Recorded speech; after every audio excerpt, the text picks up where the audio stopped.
Today, I want to talk about a topic that's been on my mind for years. And having it on my mind for years, I obviously have a lot of ideas. But the topic is how clients waste their money when working with e-discovery vendors.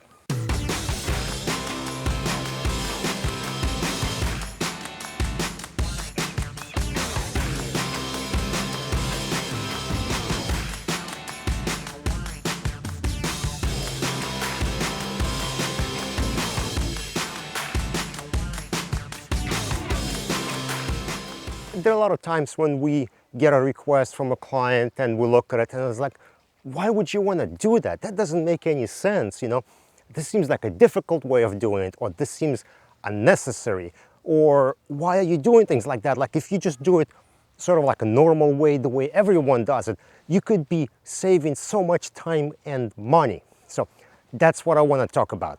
Now, since this topic has been on my mind for literally years, I'm probably going to have a lot of bullet points to cover. So I think we're going to break this up into multiple videos. And today we're going to talk about how clients waste their money when sending data to a discovery vendor. So let's talk about that. But before we start, we need a small disclaimer. Okay, so the disclaimer, right? So in this video, I'm going to talk about things that seem kind of stupid, like why is client doing it? It makes no sense. But sometimes it does make sense from a different perspective. So for example, there was some kind of negotiation between two parties, and that's how they were able to negotiate their ESI specifications.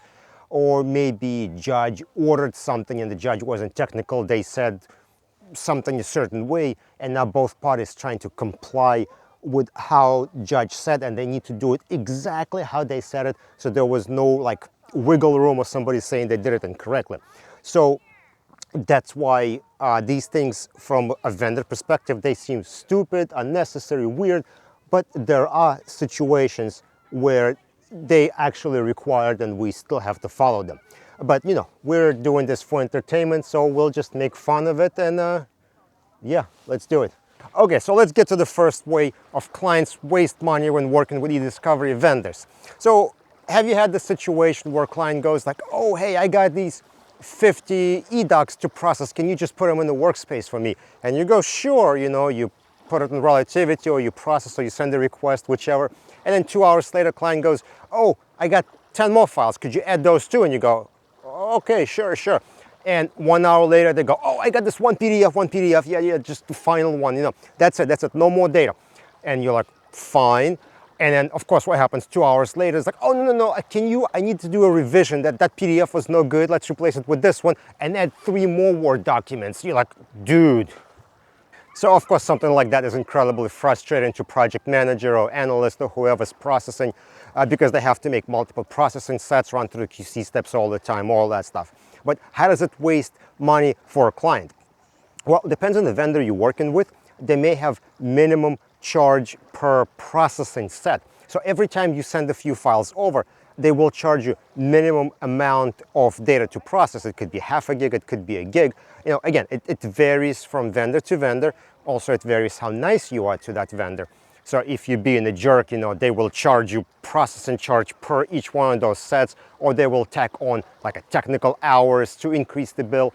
So whenever you make a vendor work more and not sending them data in one organized package saying, here it is, process this all, done. If you don't do that, you're going to be spending more money due to minimum processing charges or tech charges for handling your data.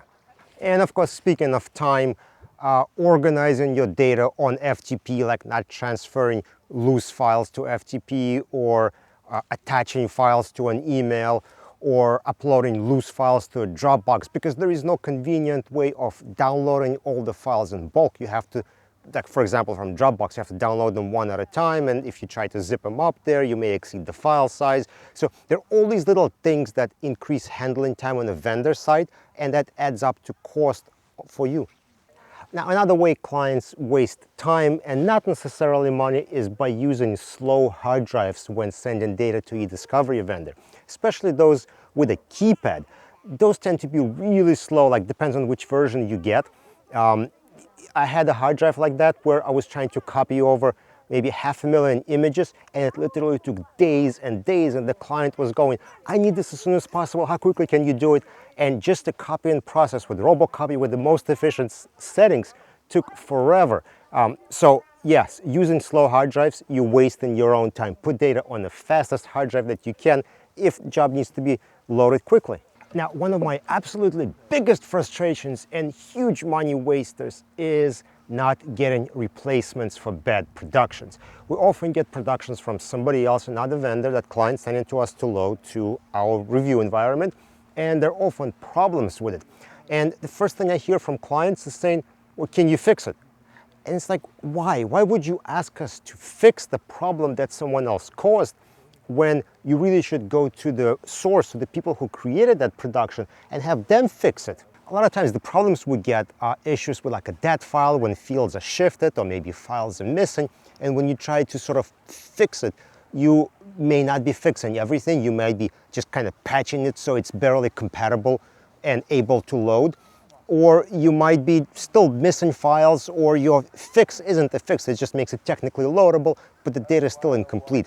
So the right solution is to go back to the vendor who created that and get a replacement, and not ask a vendor who's loading to try to fix something, because then they're spending more of your time and money on fixing something that you shouldn't have been paying for. All right, I'm gonna leave it at that for this video. Let me know what money-saving techniques should clients adapt when working with vendors when sending them their data. Leave it in the comment section below. We'd like to hear from you. In the meantime, don't forget to follow on LinkedIn, subscribe on YouTube, and I'll see you in the next chapter where we talk about other money-saving techniques that clients can use. Well, now they tell me that.